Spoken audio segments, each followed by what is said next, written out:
number one fear. I think it's really more around being fully who we are. Mm-hmm. Beautiful. So, on that note, ladies, I'm laughing, and everyone on social media is going to hear this. This is beautiful. We actually had technical difficulties that entire time.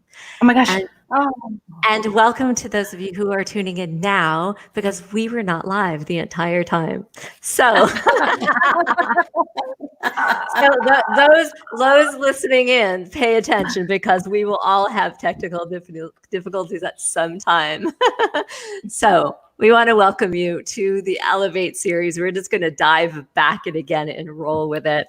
My name is Tziporah from supportintimacy.com. And I'm the host and ambassador to the Elevate series. And today we are here with these beautiful women, wisdom carriers, who just in such a graceful and elegant way expressed the depth of their work. And my wish is they will share that again. So we have, that's my wish. In any order. So we have the lovely Katy Bray and Pamela Jay here, and I just want to get right into it and go back. So Katy, can you share more about your work in the world now that we are live? Mm-hmm. I will do my best. That's really funny. So my work in the world is really calling people home into themselves, back into themselves. My background is in Ayurveda, and I've been a lifelong clairvoyant. And so from a very early age, my ability to see energy was prevalent. And it wasn't until I got older that I went into Ayurveda. It was its own serendipitous story where it was a homecoming for me. It was a world that I felt like I was remembering. It wasn't that I was learning. It was like, there was such a soul recall. Because one of the important things for me as someone who sees and interprets energy in a very crisp way was I didn't necessarily want to sit around and do psychic readings. Then there's nothing wrong at all with that. I know people who do that beautifully. My call in the world was, but how do I help partner with people and empower them to feel into their own experience, to understand their own energy patterns and where they get hooked and where they get blocked, and teaching people how can they actually feel that, because it is a feeling sense. And I think one of the things that we've lost in the world is really trusting these things that we call bodies.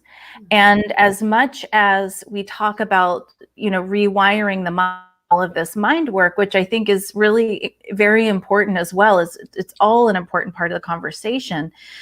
It doesn't speak in the way that we often use it. It's not speaking to the entirety of who and what we are.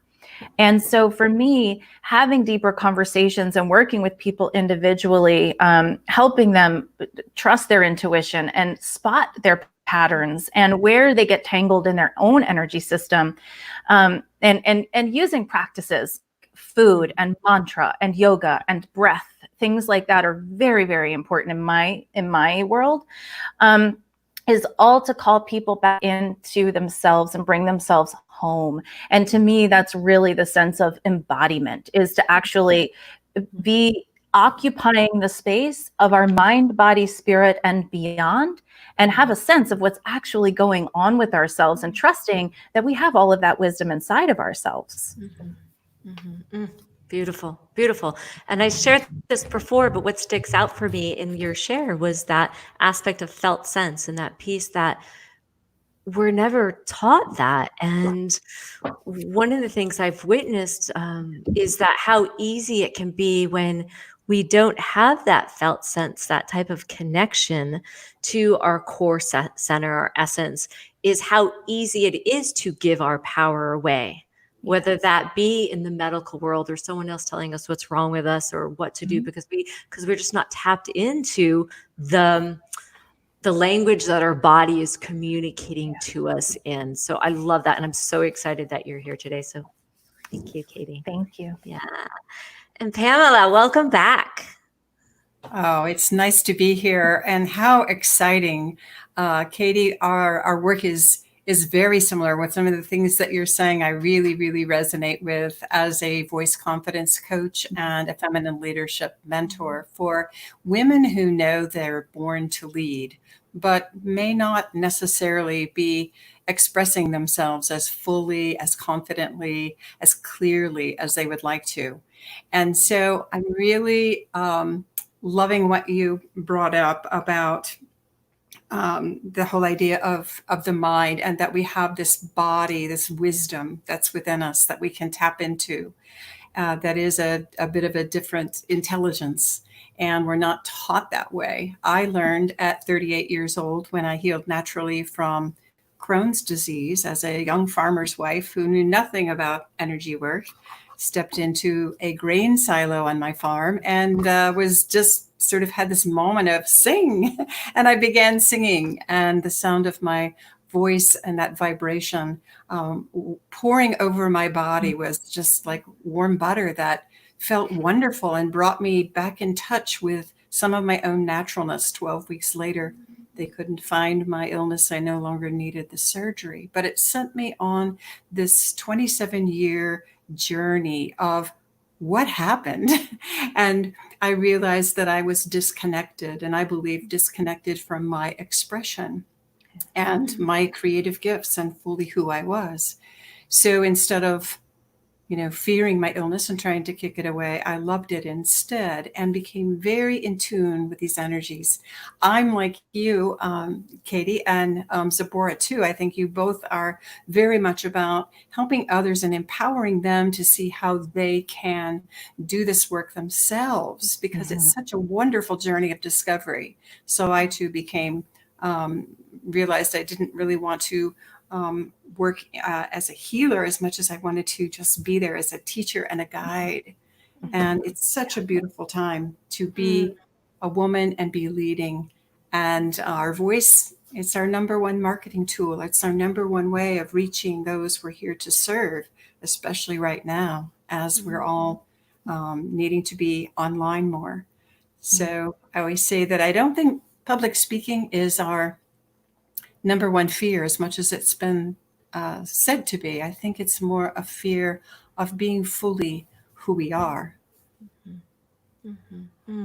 Thank you. And thank you for coming back. I just felt well. today's topic, was just such a perfect, just cohesiveness with all of us. And one of the things, I'm just going to share a little bit about myself and then the topic, and then we'll dive into it is, so as I said at the start, my name is Tziporah. I am the founder of Tziporah Intimacy. I am an intimacy and relationship educator. However, my journey started back in the 90s when I was a competitive bodybuilder. And while I was very physically embodied, I wasn't necessarily in tune with listening to the body. I definitely did everything my body told me not to do. And one day I woke up and I could barely walk. I put on, I think it was about 30 pounds in 48 hours. And in my intentions and drive to pursue competitive bodybuilding and fitness modeling, what I thought was everything back then, crashed instantly. And I went through about a month of depression. But I think I was born like this. It was just like, I was just so in tune that eventually I know I'll listen. And I remember one day sitting in my apartment and I just had this message come to me. The first was no one else was going to fix this. It was my job. Like, I had to get my ass up and out and start doing something differently.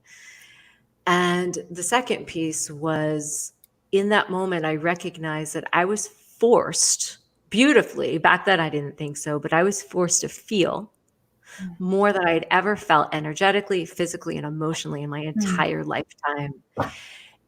And that was a pivotal shift for me in how I lived my life, but also how I lived in relationship and how I worked with clients. And I actually ended up sold everything I owned.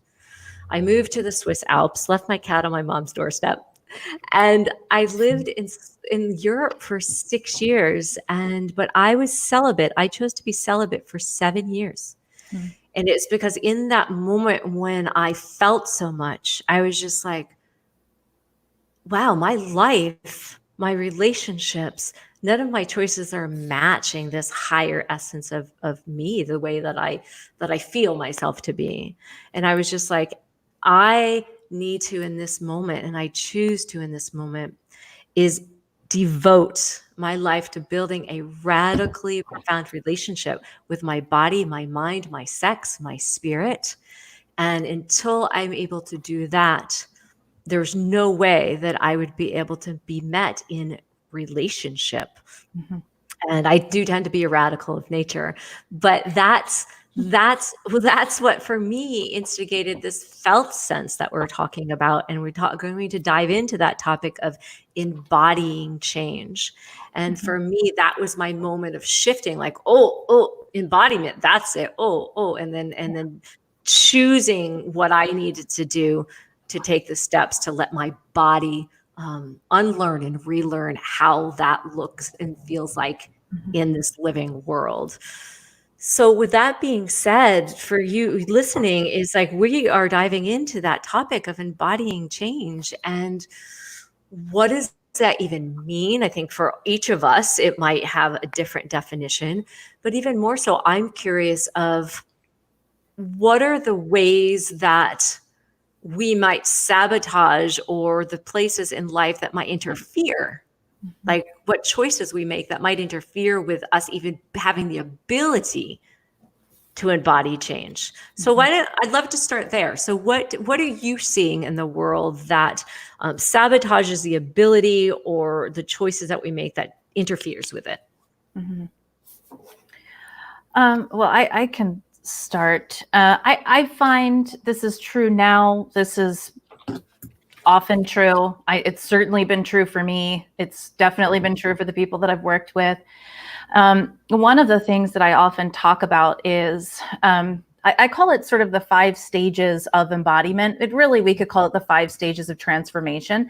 And the first 3 are kind of simple. The first one's resonance, where it's whatever our normal is, whatever we consider our current normal to be is what we're resonating with.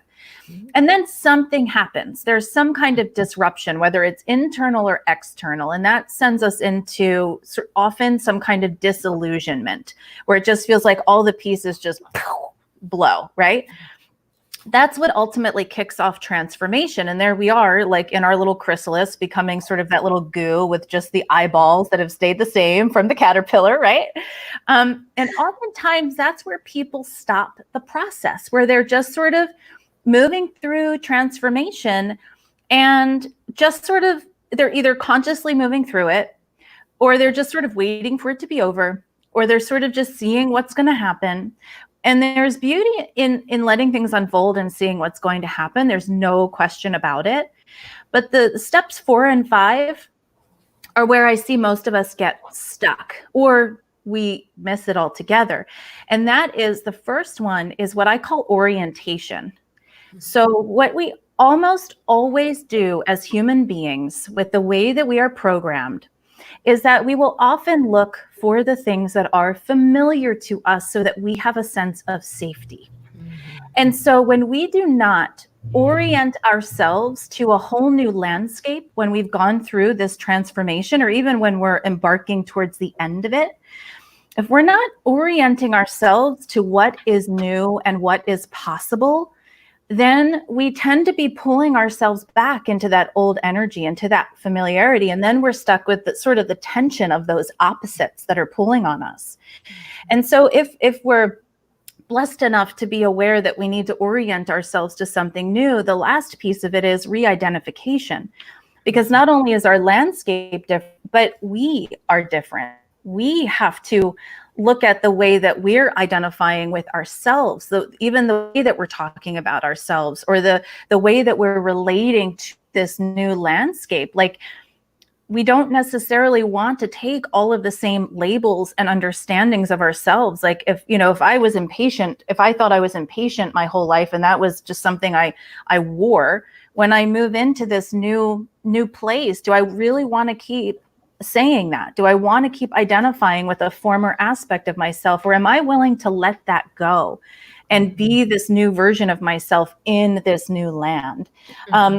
And so I would really say that I think at the core of a lot of the issues that I see, or the sabotage that I see come up for people, are missing those last two steps where we this being willing to move into the mystery and dance with it and be at home in ourselves, so that we are our anchor, and really trusting that, I think is an incredibly important piece, because that'll see us through just about anything.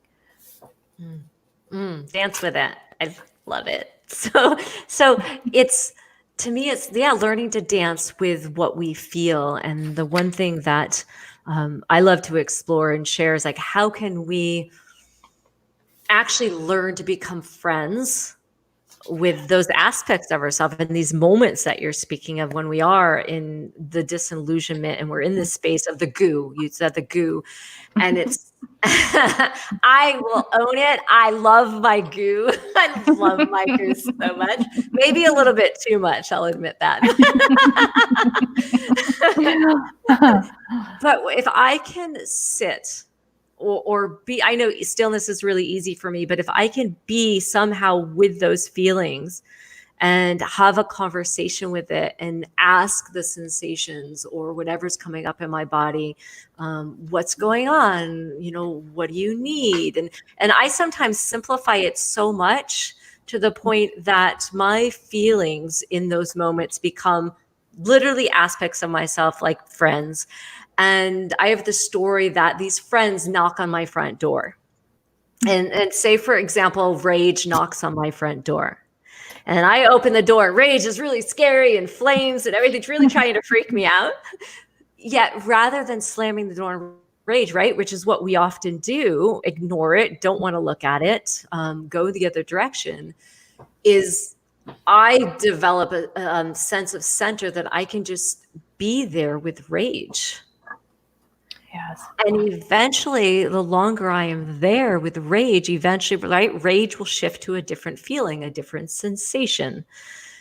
And then eventually, to me, it softens enough to curiosity. Like, oh, like I might be angry, but this person's listening and now I feel safe. So I'll invite those feelings in for tea. And then we sit on the couch eventually, because eventually all those hard shelled feelings will turn into sadness, and have space for connection and understanding. But unless I have the ability to sit there and be with it and have that dialogue, that's what I'm hearing, Katy, just in different terms, is right, that we get stuck in that place and nothing changes because we just keep going back. Yeah. Such wisdom. Pamela, I'm curious. Oh, yes. That's so beautiful. I'm resonating very much with this because you're asking, what gets in the way and what is the resistance? And from my experience, and this ties to what you were just speaking to about inviting in, the fears. Again, my illness, rather than fighting it, I just had this intuitive knowing that came over me to love it instead, to send it love and not to try to fight it. And when I would do that, my pain would disappear. And when I would get to back where I would fight it and try to make it go away, it would create more resistance and I would have more pain. And so I just began following that. And I realized that I was shifting the energies in my body. And I told you I spent a lot of time in the natural world. So I would sit by the river and on the sandbar and watch the water. And I realized the energies in my body felt like they were matching that. And when I would stay with that place of non-resistance and that flow, then this feeling would arise in my body that was just like, oh, you're fine. Your body knows what to do. Just let me drive the boat, would you? Right? And so it was a fundamental change within that began to happen in that. And I like to refer to it, I frame it with my clients, there's a more feminine energy about that, right? Nurturance, collaboration, cooperation, is happening, and you're holding space where you're not judging it, calling it bad. And that's what you just said. You invite it to tea, right? Inclusive. And so one of the biggest mistakes I see us making is we just try to fight it more when we feel this resistance, and it just makes more resistance. That's the divine masculine action that's just been hijacked. And it keeps us stuck in that fight and that push and that drive. Yeah. So the confidence I speak of is really more about this clarity and this connection, which Katy, you referred to the word remembering. That's one of my favorite words, because I think there is on a cellular level this remembering in us that we awaken. And a lot of my clients will tap back into memories they had as children. I worked with children for many years. And I think it's alive in almost all of us. And it's a tapping back into that causes us to wake up. And again, this whole thing of embodying fundamental change, I think it begins with the remembering. Beautiful.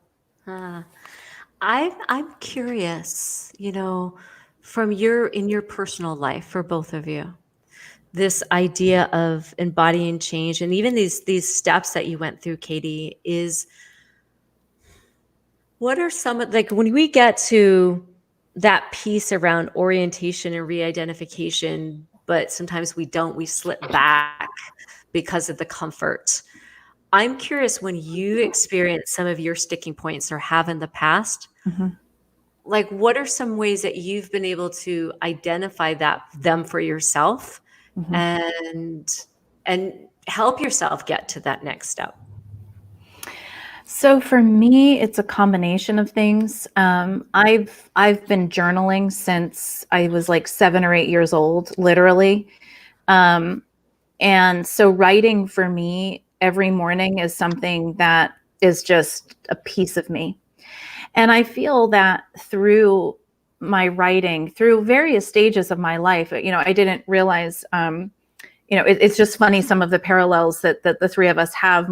In my own just briefly story, it was about 22 years ago now, but I finished my chapter in life as someone who was morbidly obese with agoraphobia, PTSD, and a serious alcohol problem. And I was on 13 different head medications, and I had been institutionalized twice. So you want to talk about disconnected. And so my journey of healing, and even just in the beginning of that, was I simply reminded myself that, wait, I'm making different choices. So disrupting the pattern in the moment. And sometimes, quite honestly, I would still do the same thing, right? I would still go ahead and overeat that night because I just couldn't cope with the emotions. But that almost didn't matter because I had allowed myself, like you guys were talking about, sort of befriending. But it was just the acknowledgement in the moment of, wait, I'm doing that thing again. And I really feel that for me, I'm going to tie this back into journaling. The journaling always helped give me some kind of reflection in my body. As I would journal, I would process, and I could feel where different emotions were stored. I could sense into different things. And I think that even in my darkest hours, journaling was still important to me because somehow I knew that it was like the life raft of my soul. And so it has gotten me to a place in my life where I'm so literate in what my body is telling me. So when I'm feeling resistant to something, or I'm judging myself, or I'm, comparing myself still to an old framework or an old identity, I actually feel that. Because my deepest desire, and my higher self knows this, the cells in my body know this, that my deepest desire is to be honest and true to my highest self at all times. And so when I start to veer out of that, at some point along the way, my body gives me a visceral response to it. And so I have learned to listen. And that's usually when I pause and I go into my breath work and I do yoga. I'm huge on breath work because I feel like it moves energy like nothing else. But for me, it starts with journaling. It started with journaling because that's what gave me the language and the dialogue with my body. And I'm a dancer. And so, it's like we can add on top of that. But for me, the journaling really started that. Mm. I love the visceral part, the visceral response. Yes. I get it. Like our bodies know. Sometimes I get the sense like if I have a pattern coming out that I'm in the sense of urgency. Right. And I've shared this on a couple other lives, but it's such a clear feeling that I'm 10 steps ahead of my body. Yes. Right. And that's a visceral feeling. And that feeling, when I feel it, that's like, aha, like, oh, I'm making a choice. I'm making choices here that aren't actually in alignment with the whole of my well-being. It's time to pause, breathe, lie in stillness, and just let the nervous system like come back online so I can make different choices. And honestly, like I'm going to say it like this, I feel it's that simple. Right? It's that simple, but it's not. And it's humorous because it's so simple. And sometimes we try to grasp at something so big, and the simplicity where the magic is, right, can be the most difficult thing for us as humans, the way that we're trained. So Pamela, I'm curious from you, like some of the ways that you kind of identify your stuck places and kind of help to move beyond. Well, again, I'll turn to the natural world, and that's been a deep connection since I was a very young child and would sing in my treehouse when I was young and actually felt like I was the tree, But when you run in to tell your mother that, you don't really get applauded for that. So it became this sort of mystical, beautiful way of connecting with the divine for me. I've certainly done a lot of what I call deep soul journaling. That has been a very big piece of it for me as well, and a very important part. But I would say that the connection to the natural world for me awakens the senses so deeply. And I will, when I'm walking, I hear emotions and I can sense the tune of it. It's all music to me. So bird song, and to single out what I'm hearing, and then what I'm smelling, and then what I'm sensing, the wind on my body. And to do those one at a time is so really amazing because we sense them, right? All the time, all at once, but to break it down, to slow it down, the sensory experience is just something I find really beautiful and brings me back into touch with that awareness of everything that's working in my body simultaneously, right? My heart's beating, everything's working inside there. So it just brings back this inner awareness, the outer system that's happening with the inner one. And I find too that I got very keen at, of course, I had an intestinal disorder. So I realized I was giving my power away. That's our power center down here, right? And that we have within us like an inner pendulum where we can tell if something, a situation, a thought, a person is life-giving or energy draining. And so I just get real in tune with that. And this is something I teach my clients to do because it's really about trusting your intuition at a gut level. But you become so in tune with that. And when you develop your senses and your hearing, I'm more clairaudient, where you're clairvoyant, Katy. So it's clear hearing, but our whole body, our whole energetic field has the ability to sense and to hear. It's not just our ears that we hear with. What I'm getting in this conversation is, everything that I'm hearing the two of you share is, I've written down, like, it really comes back to slowing down, right? Finding the pause, paying attention, and not just paying attention, but no judgment of what you right, of what you experience, and no attachment. And I think that those last pieces, sure, slowing down in today's world can be really challenging for a lot of people. But more so, like what I get when we get to the judgment or the attachment, you judging the experience or attaching to the experience, I find that in itself can create a strong disconnect with the ability to not just make change in a new direction, yet also limit the ability that we're able to feel. Yes. Yeah. So I'm curious, like your experience with that or your take on that. Or if how you've witnessed that.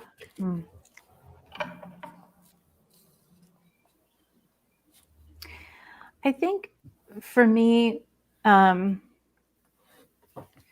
the human experience in general offers us many opportunities to disconnect from ourselves. And I feel that, a lot of the learning is sort of being the ones who are the influencers of our life versus being chronically influenced by external factors. And that is obviously far easier said than done, because we live in a world that is, I think, consistently trying to pull us out and sort of move us around as it so desires, whether we want to call that the matrix, whether, it doesn't matter what we want to call it. But there's a lot of opportunity for us to be basically entranced by so many factors. And in that entrancement, we learn how to entrance ourselves unconsciously. And so I feel that, a perfect example, there was someone that I'm working with on an ongoing basis, and she had to leave her job, which she loved, due to an injury. That it was definitely one of those divine interventions where, she needs to be dispatched elsewhere. So she couldn't any longer do the work that she'd been doing. And she's like, okay, so I'm finally at this point where I said, okay, I accept, I'm willing to do it. And then for about 15, 20 minutes, she kept going on, though, about how she just didn't know this, but she just didn't know that. And I finally paused, and I was like, okay, hold on a second. And I reflected back to her. I said, in our previous call, there were a few things that you mentioned that you had accomplished, that you had done, that felt really unaligned. And so just sort of reflecting back to her what she actually did know, and that could it be that there was some kind of self-entrancement where she was believing that she was totally open and accepting because the divine had made it so she couldn't do anything else. But all the while cutting her nose off to spite her face, chronically saying she didn't know. And was that really the truth? Or was she cutting herself off from the truth that was very much awake in her? And all I had to do was point it out. And she was like, oh. But I find that that's such an easy thing to happen, where we can easily sort of be hypnotized into just almost these other dimensions, into these falsehoods, into these denials. And it's big work, and it's actually sort of radical in a world like we live in, to be the people who go, wait a minute, I'm going to call BS on myself. Wait, hold on. I know this doesn't feel right. Something or someone, whether it's myself or external, is actually trying to entrance me so that it can grab me. And do I give my permission to that? I think I often say, we're always in our power. It's just that we have to pay attention to where we're choosing to hand it off. Like, we always have it. It's not that it's been taken away. It's where are we entranced and handing it out as if it has no validity. One of my biggest breakthroughs was, oh my God, wait a second. My body is for my pleasure. It's not for the pleasure of other people. For me, that was like, right? But I had been entranced for so long that as a woman, my body was for everyone else's pleasure and everyone else's conversation and everyone else's everything else, not for me. Yeah. And so I think that that's a collective entrancement that a lot of us have to sort of pull ourselves out of. But I think we really need to stay on our toes. And when the more that we are embodied, the more we can know on the deepest levels that we are being entranced into something without our own permission. And I think that for me, that's really why embodiment is so important, because our body is always telling us the truth. And if we listen, we can make sure that our own entrancements are moving us in the direction of our own expansion. Like, I'm going to choose my own trance. I'm going to choose my own hypnotism, because this life and this body and this experience is mine. It's for me. Yes. Amen. Praise God and pass the biscuits. Say it, sister. Yes. So it is interesting, you know, that piece of how easy it is to give away, like that entrancement when we're in that trance. And what came to me was this idea of, are we going to choose to be into relationship? I like radical. You use the word radical, like radical relationship, like never before, like something no one has ever taught us growing up with our body. Yep. And make a choice from that space or not. It's interesting because I was preparing today for an online course called The Mastery of Connection that I'm starting tomorrow. And the idea that comes to me is every experience we have is a relationship building. It's a relationship. And we must be able to go into those experiences with that devotional aspect of a relationship, because it's not the end. And so it is only a gateway, a doorway into the next, into a next. So whether that be relationship to my body, relationship to the energy, relationship to the trees or to the birds of nature, relationship to another person, my partner, a lover, a family member. None of it is an end result. Like, and that's honestly, it's like the extension of what I just got with what you were sharing. It's like, it's a continuous doorway that if we are in that place that we make those choices, those empowered choices, that we can go through those doorways, but we can only go through them if we make the choice of like, I'm going to commit to make a radical relationship with this experience and develop enough presence to do so. So just as the viewers are tuning in, we're getting some great comments. People are loving this conversation. Hello, Marissa. And just affirming that, like, I don't think any of us, like the three of us speaking right now, we've all had some pretty intense parts of our life. So we're not speaking from a place that is, right? Like, if we're not, yeah, bunnies and rainbows, not living where I was. They weren't. No.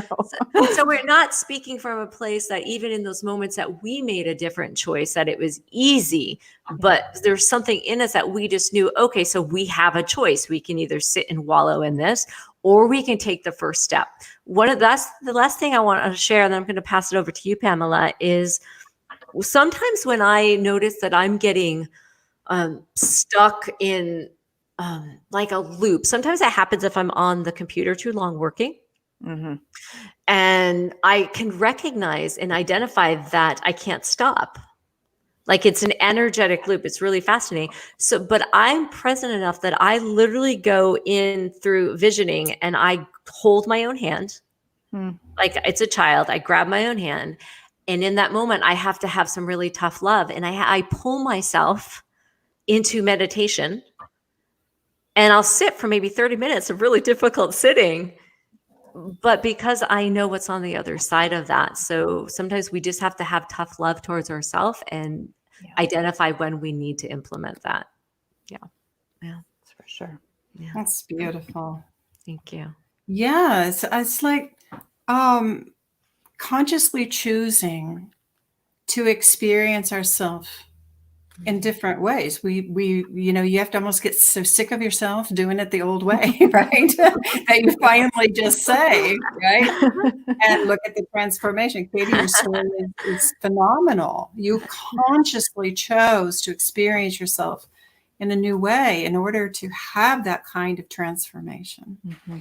And I think we have these experiences all through our life. And what I'm always interested in is, it's like, what I mentioned when I was 8 years old in my treehouse. It's like, I had that experience, but that experience is not me. I had this other experience where I was deathly ill, but that was not me either. So we're to be not attached to our experiences, but to go back now and look at the word devotion that we've been talking about. We're devoted to this process of connecting and honoring the essence that is having the experiences. We're all having experiences all our life, but what we're talking about, I believe, is how we stay in this place where we can tune in to what is the next step that would honor that essence within us, that same place.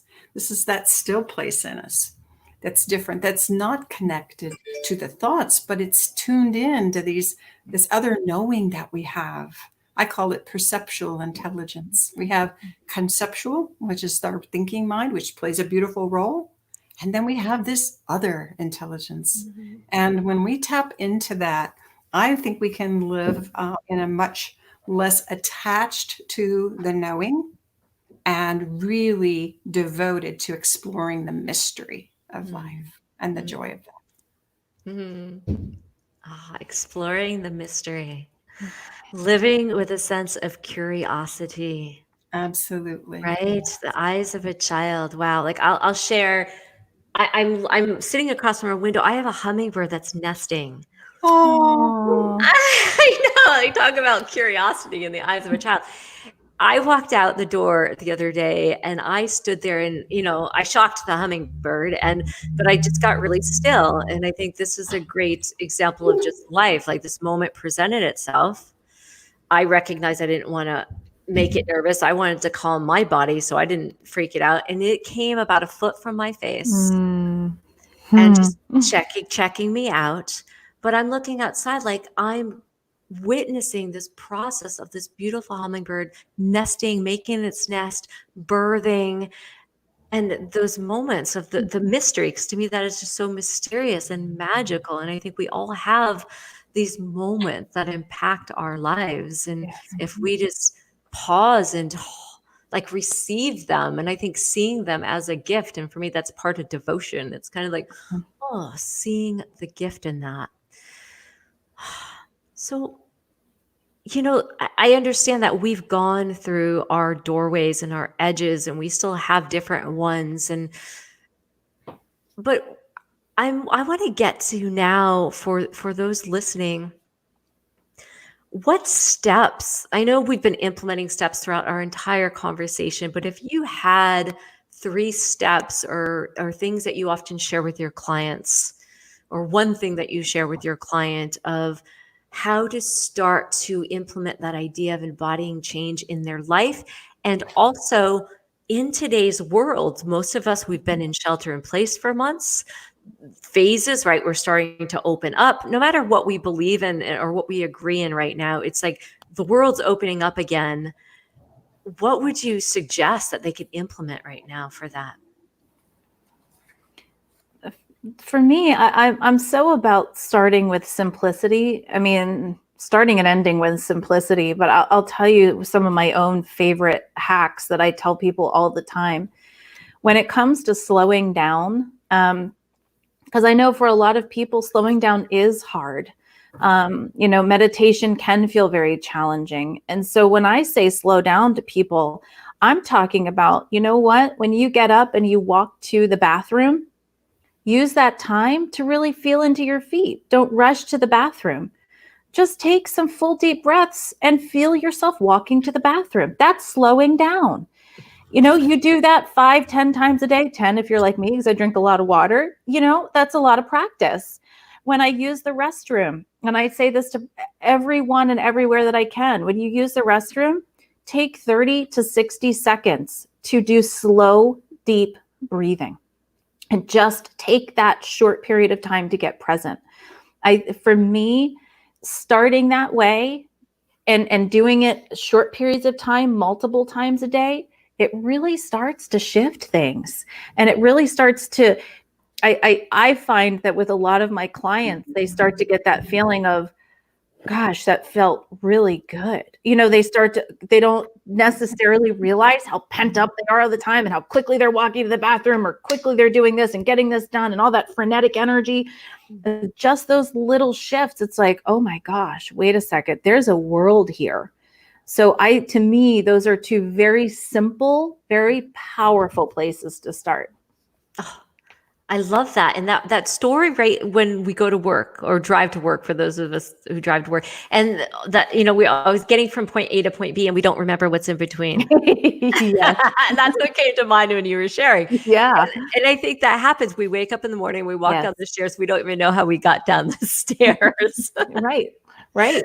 So I love this, just focusing on your breath, taking deep breaths, slowing down your movements. Beautiful. Thank you, Katy. Mm-hmm. Yeah. Beautiful. I would say that one of the things is to notice, of course, when you're not present, and how do you catch that? And I think the first way is to notice when you're holding your breath. And most every woman I have worked with as a client has been rather shocked to realize how often she is clutching her breath, holding that tension in, popping up into her head, thinking. And just that, recognizing it. And when you're finding yourself doing it, then here's the tricky part, not to go, oh, stop it. It's like, just notice it. Notice that you're holding it. Notice that, and then take a nice big deep breath, even to the sides here, and pull it all the way in and come all the way in. And it truly affects the nervous system in a very, very different way, so that you can stay more present and not go into fight, flight, and freeze, no matter what you're doing. So it slows down and keeps the whole nervous system working at a slower, more steady pace. My other thing would be to remember to look first with eyes of beauty. It's so easy to look at what's wrong, with something or a system or a person or whatever. And if you can adapt that whole notion of look first with eyes of beauty, it's amazing how that begins to change everything. And certainly remember that starts in the mirror. How many times a day do we look in a mirror or a cell phone selfie and think critical thoughts to ourselves? So the fundamental change and the change we wish to see in the world can start right there every time you look in a mirror. Can you say, I love you? You're beautiful. I love that, to look first with eyes of beauty. And how often I know I can do it is that gut response sometimes is a complaint or what's not working or what I don't like. And what a beautiful reminder. As we prepare to close our conversation today, are there any final words of wisdom that are just coming through you to share with our viewers, to leave them with regarding embodying change? I think for me, it's be bold enough to trust yourself.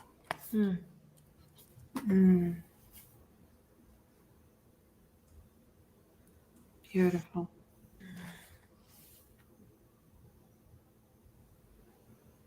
Yes, just be you.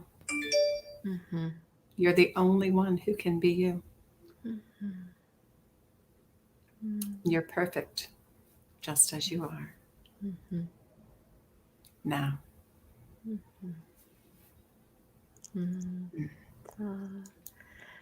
I remember words that an old Kabbalistic teacher shared with me, and